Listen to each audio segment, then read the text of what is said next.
you for joining us on behalf of the Eyre team. Tell us a little bit about what's happening this season in your part of the world, and I've seen lots of promotion in regards to, again, supporting breeders. The farm's going ahead really well at the moment. A couple of years ago when Dad passed away, it was, do we stay in the game or do we bail out? And the last thing he said to me was, if you're going to stay in, just go hard and get right amongst it. So we made a decision this year to going forward to drop all the working fees and vet fees and foaling fees and weaning fees, and that's across all peas. Like, we take a lot of semen from every stud. We take mares from Alabama Woodlands, and even mares, if we do stuff for Dancing on Moonlight, we're working with them, and it's to try and get the prices down, people breeding, and along with that we've got a few other things that we're invested in, a couple of stallions that the money will just all stay in New Zealand, and that's, there's quite a few fingers to our pie, but it's getting in and trying to get some breeders that weren't breeding to come on board and just get the wheels rolling again, because harness racing is right at that point where it's about to go forward and up, and it's to get amongst it and get the team rolling. Clearly Eyre is just a one-stop shop, so if people want to get involved in breeding, you can look after them in all facets? Yeah, all facets. We have people that have mares with us all year round, even quite a few Australian people have mares with us, and people just come in to foal, some to breed. We have just whatever people want we can handle. And obviously a really great vote of confidence as well from someone of the stature of Pat Driscoll to be supporting you in that way also. Let's chat Carlton, because I don't know a lot about him, but I had a look at this photo and watched a replay or two of him, and gosh, he's a standout. Yeah, he's a good stallion, and Greg Hope just loves him. He wanted him at a really cheap price to get people involved. He hasn't served big bucks, but Greg's really keen on him with his progeny, and Greg had an offer from Scandinavia to buy him and he just turned it down, so support for him is really appreciated. And he's already got quite a nice one up and going in Australia as well in Carla Pixie. She's going really good, so that's flying the flag at the moment. Only a small crop, but she's won 5, I think, Carla Pixie, so she's doing quite the job. Appreciate your time, Daryl. I might see if John Curtin can come forward to chat about a few of the others. Thank you for your time, and thank you for tonight and everything everyone's doing. Excellent stuff. Daryl Brown there on behalf of Eyre. So get involved, and some great opportunities there, not only with the Stallion Carlton, but some great discounts and making breeding really, really affordable. John, thanks for coming aboard. Let's start with Lazarus, the great one. He's back again, and at $4,000, he's starting to kick some real goals. I know, particularly in Australia, he's got some lovely types. Nathan Street, I guess, would be his flag bearer as such. He's a Group 1 winner, but we don't need to talk about his racetrack performances because everyone knows about that. Correct, yep. No, he was a champion racehorse, no doubt about that.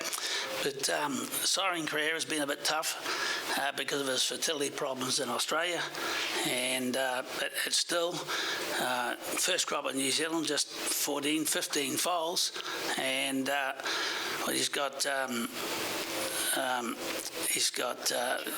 two real good horses and quite a number of others. I think he's got 9 winners from the 14 or 15, but they've all qualified, bar one. It was sent to China, that one, but they've all qualified. So I've got a lot of faith in him. There's no 3-year-olds here. That's one of the problems, but he's got a good crop of 2-year-olds and quite a few promising 2-year-olds. But in America, he's done an exceptional job.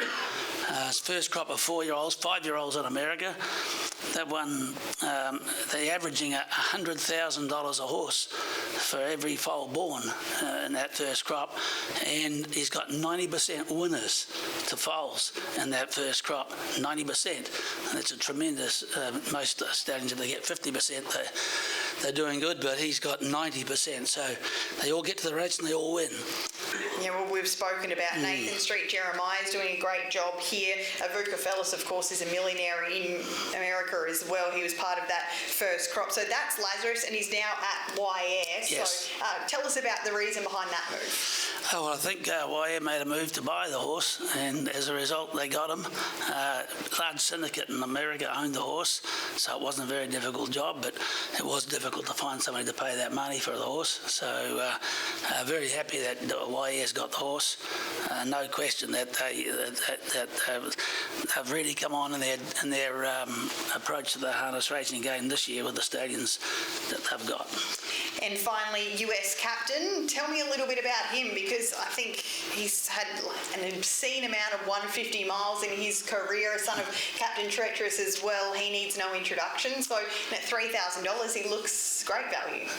I reckon he is. To me, he's arguably the best bred horse in the world, bar none. Son of Captain Treacherous, and Captain Treacherous is the best son, or I shouldn't say the best son, one of the great sons of Some Beach Somewhere. And of course, every son of Some Beach Somewhere right throughout the world's done a hell of a good job. But Captain Treacherous is over and above them. He's a freakish stallion, and he's out of a mare by American Ideal, which we've heard about tonight. He's actually left $250 million worth of winners worldwide, American Ideal. And his mother, American Jewel, she is the richest daughter of and a world champion of American Ideal. So really, US captain at his price, you're going to uplift your pedigree, you're going to improve your mare for sure. He was a great gaited horse, great good looking horse, tremendously fertile horse, and I just think he's priced for the average breeder to have a go, not to leave their mare empty. Lovely stuff, yes. Well, I agree. Captain Treacherous, due to his incredible overall record, is becoming quite pricey, so why not get involved at that price point? So great to learn a little bit more about US captain and Lazarus. Appreciate your time, John. Thank you. John Curtin there joining us to